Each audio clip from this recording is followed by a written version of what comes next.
Okay, I want to speak about what is the basis on which we buy things or we buy gear. Because if all this advertisement and publicity is based on guts, feelings, and irrational uh, things, I don't know how to put it. I mean, play authentic. Come on, what does it mean? Authentic is per se better. Would you fight with an unauthentic Korean War gun or machine gun? You wouldn't.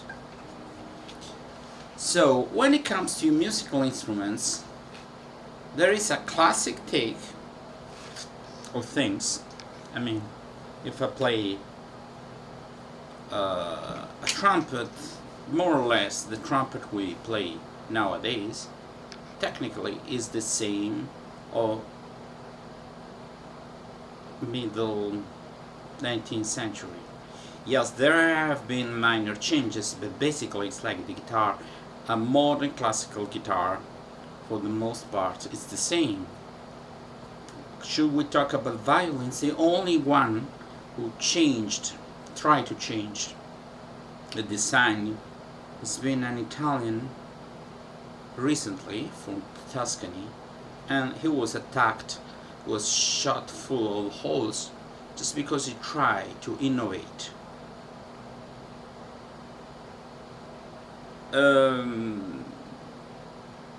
Electric guitars are electric. That means it's a quite modern technology, susceptible to uh, improvement. But we play basically the same design. I mean, it's not an, for the most part, it's not an digital instrument. It's electronic. Electric, it's not electronic. So we play things that are basically the same. After decades, all this design and innovation are, the way I see it, public domain. Okay? Should we pay copyright if we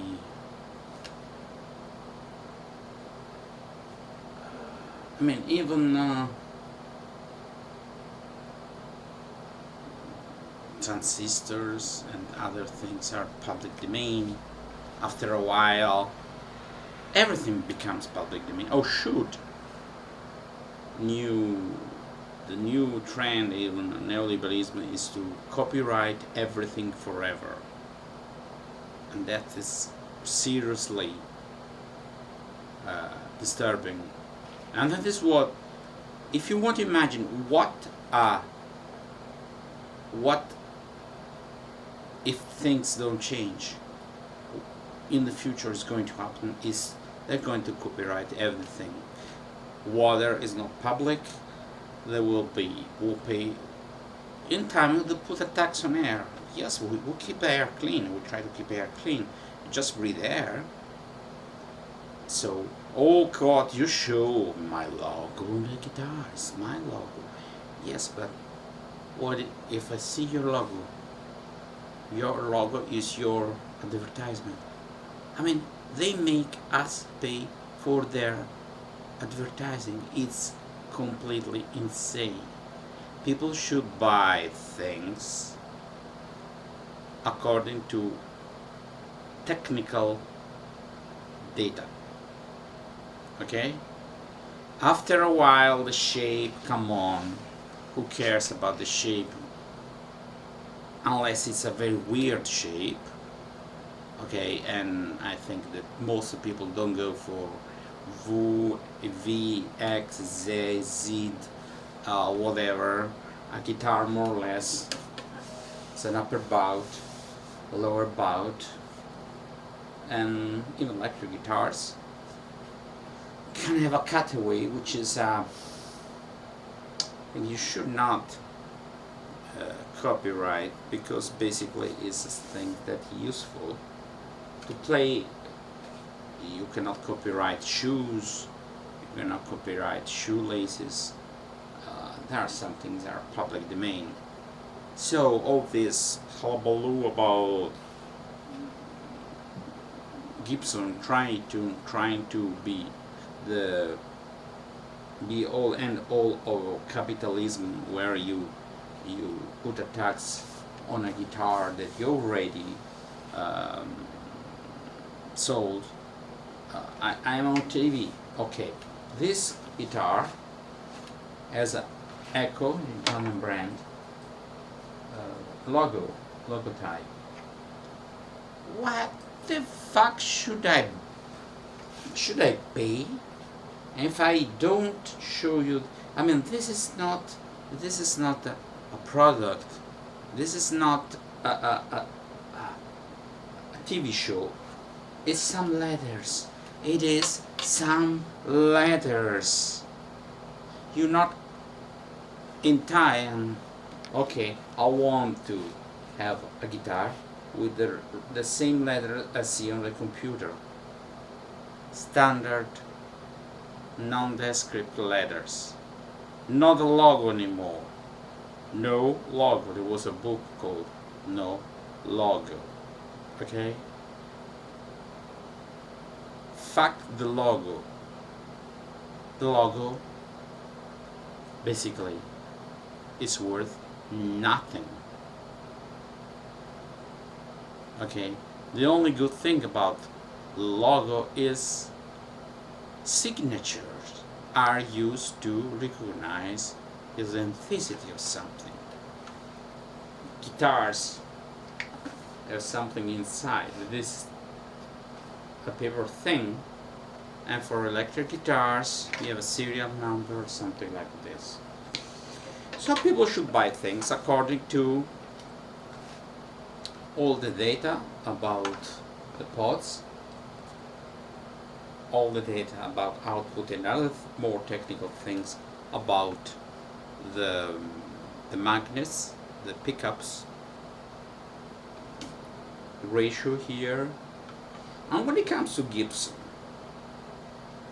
come on, why don't you brace better the headstock?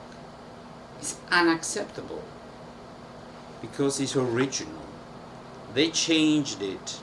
Some stupid people who are so brainwashed in the past wanted the original. The original was defective. Okay, put a volute, I don't know what to call it here, reinforce. Other things. The headstock of Gibson is basically flawed. Do you know why?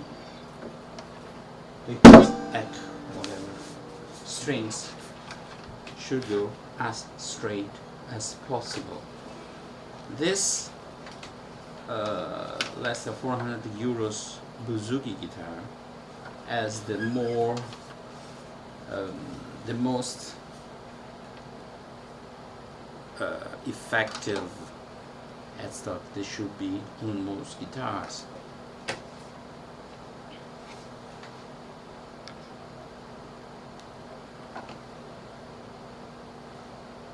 Is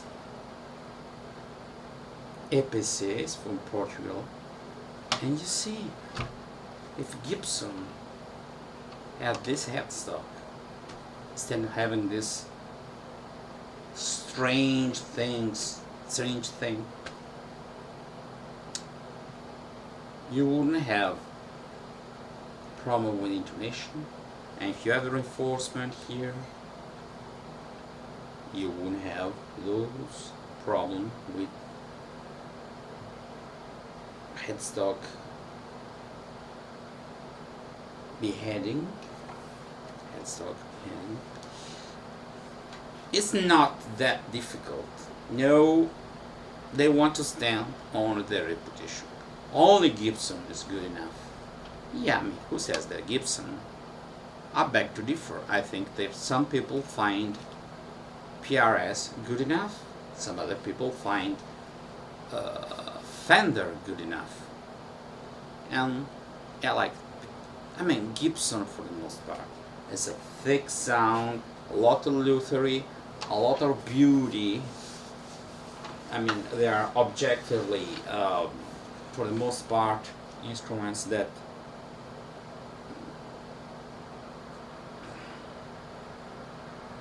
emanates Luther, or I don't know, emanates is a good word, that whose Luthery.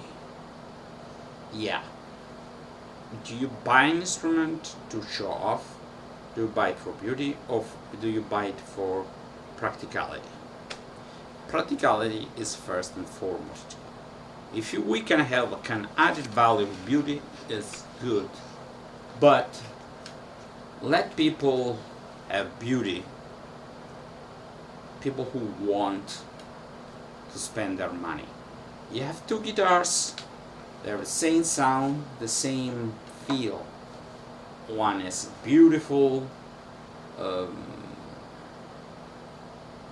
top with a veneer of curved maple, and the other that hasn't it, and the sound the same. Let's produce two models, one for common people and one for people who want some extra value that has nothing to do with the use of the guitar. Okay? Don't impose that on people. Like Gibson, I found that Fender, for the most part, is good value for money and does what it promises.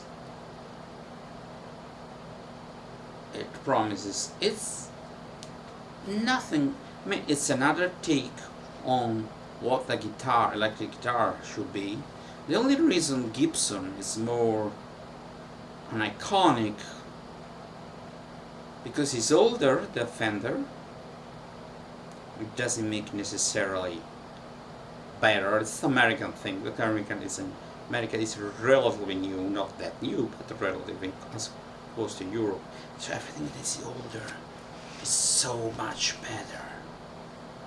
You know, tell you something. They used to produce crap in the past as well. The only thing we don't see it got lost in time. Do you get me? I'm sure in old Greece there were crappy vases, and some of them are objectively crappy, but nobody dare to say, oh, this is a 2500 year vase or vase, but it's objectively a piece of shit. The only thing to make it valuable because it's that old. Not everything that is old is per se a good thing, okay? The same goes for brands. There are very good brands that went bankrupt.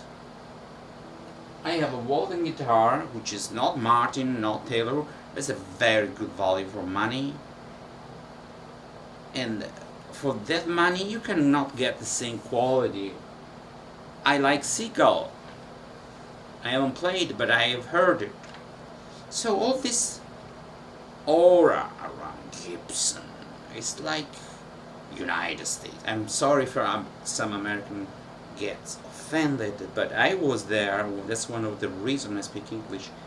And every time I speak with some people from other Eastern countries or even Italians, oh, America, say, well, if you don't have enough money, living in America is worse than living in Europe. for the time being. Europe is becoming America anyway. And no, I don't think that, yes, some things where it was like 50 years ago when I was last was in America.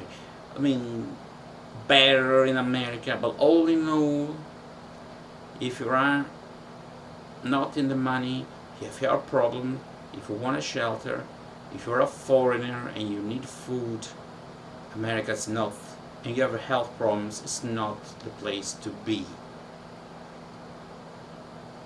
And that's why I think Europe is good. If it goes the way of America, it's a great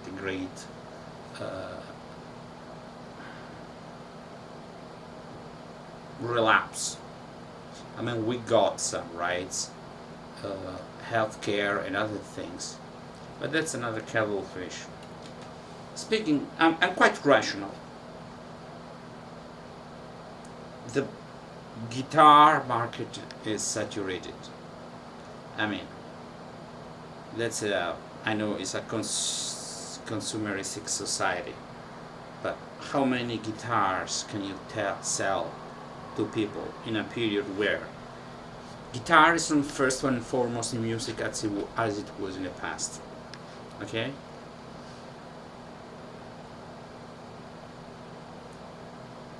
People have less money, and that's another political thing, but it's the middle class has less money and there is less middle class. Musician, maybe at least in Europe or in America, there are less chances to play and to be paid and to be played in a decent way. Okay?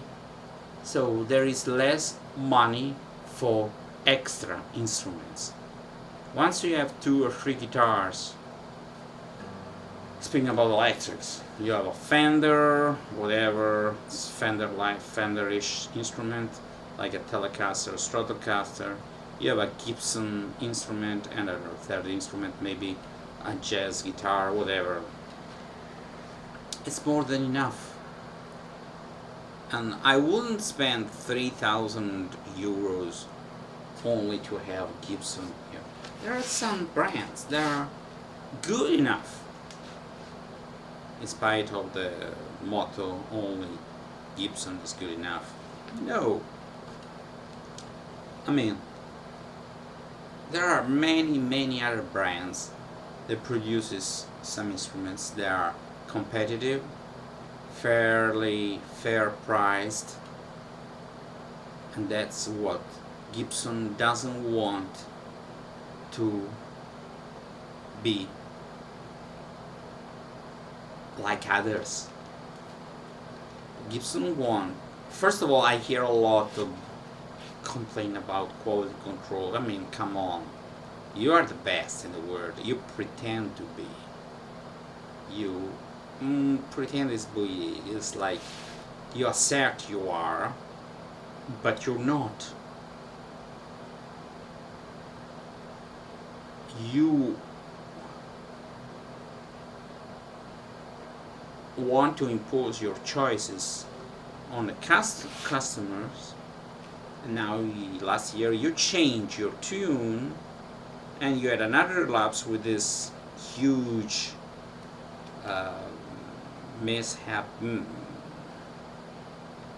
mistake you made concerning threatening having like a mafioso attitude. We are watching you. What the fuck? Who are you? Who are you, the government? You're not. You're a brand. You think you're that big you can win, have a lawsuit because you have money for. I mean, you should win your share of the market through good quality and good prices. And maybe, for example, last year Fender came with a new guitar shape, electric guitar shape called Meteora. Okay, and Gibson? Not.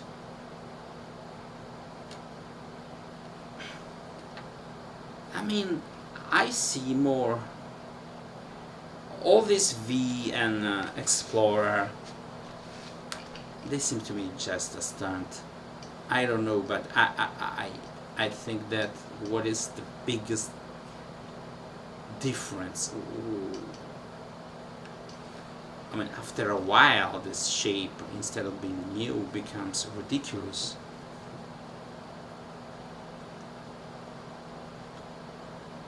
I like a little bit Explorer, but I don't see the point of having a V-shaped guitar. Really.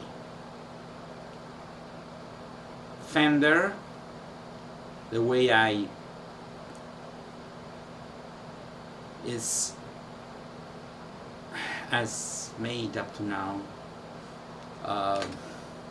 more, come on, if you think Gibson, you have Les Paul and you have the SG guitar, which were supposed to be the same thing. It's not exactly the same thing. They were called the SG was called Les Paul, but they're very similar conception. I mean, all the electronics is very almost the same. Then you have this Explorer, this other Flying V. I'm speaking about solid body. Fender came up, one has a not solid body, it's thin line Telecaster and Stratocaster. Came up with the Telecaster, the Stratocaster, the Jaguar and the Jazzmaster. 4 different, really different solid body guitars. I think that actually Leo Fender was more innovative, and even after Fender he came up with other pickups and things with the L and G guitar, G and L. Gibson, first of all, who knows Gibson? He was dead and buried before Gibson was famous. Gibson is kind of known identity things because it's one of the few produces, like Yamaha. Gibson produces electric guitars and acoustic guitars. This is the only thing I was saying before, I was speaking about before, the way it's more famous than Fender. Fender doesn't have acoustic guitars, but they're not on a par with Gibson. Okay? They were produced only to, produce something else. You never know. But Gibson has this. Gibson came into the game of electric guitars just because when the Fender was winning, the Fender believed in electric guitar when nobody believed. So Gibson started producing electric guitar just because they were losing a share of the market by Fender. Okay? So you have this image of Gibson I like. The only thing I like about Gibson, really, coming up with the with the jazz guitars with half oval shapes and with mandolins. Okay? That is typically Gibson. Okay? For the rest, I do prefer Fender guitar sounds, really. But I think that PRS is winning, should be winning, because it's somewhere in the middle. And concerning the image, the bold, self-assured image that Gibson has, it's not appealing. They think they are the shit. Only Gibson is good enough. What the hell is that? Anyway, I think all things considered, Gibson is not a winning thing. It's overly priced. As far as I know, in spite of this, many guitars have some issues, some flaws, some blemishes. You should have no blemishes and flaws if your guitar costs 3,000 euros, and even for 1,500 euros should be pretty good. And that's it. I mean, come on. I think if I'm getting out on a limb here. If Gibson went bust for good after a while, because the name Gibson, whatever, all the world would be perfectly happy with this. People who had the Gibson were happy because, they will acquire more value in time. People who wanted to buy a Gibson, not so happy because second-hand Gibson would cost more, but you get adjusted to everything. I mean, you buy other brand of guitars, Gibson went bankrupt, they will produce some Gibson just the same way, the same shape, no lawsuits, fairly priced, with headstock that don't break, with even if they can't change the headstock. And part of the problem is buyers who want exactly the same thing, even if the original thing was fucking flawed. Okay? But I think that, all things considered, the Gibson is not innovative, is overpriced, now is even a little bit unlikable. Now, we know it, we would have known it before, but I think all things considered, they don't have a know-how that other brands haven't. I mean, come on. I would say cheaper guitars, more like the original, fairly priced. Gibson can go to hell. That's my take on Gibson. The brand of people who have a lot of money to spend. It doesn't sound like the brand of the common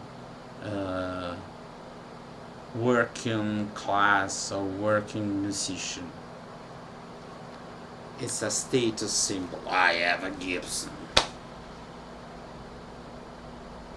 I have a dream. What the hell? Goodbye.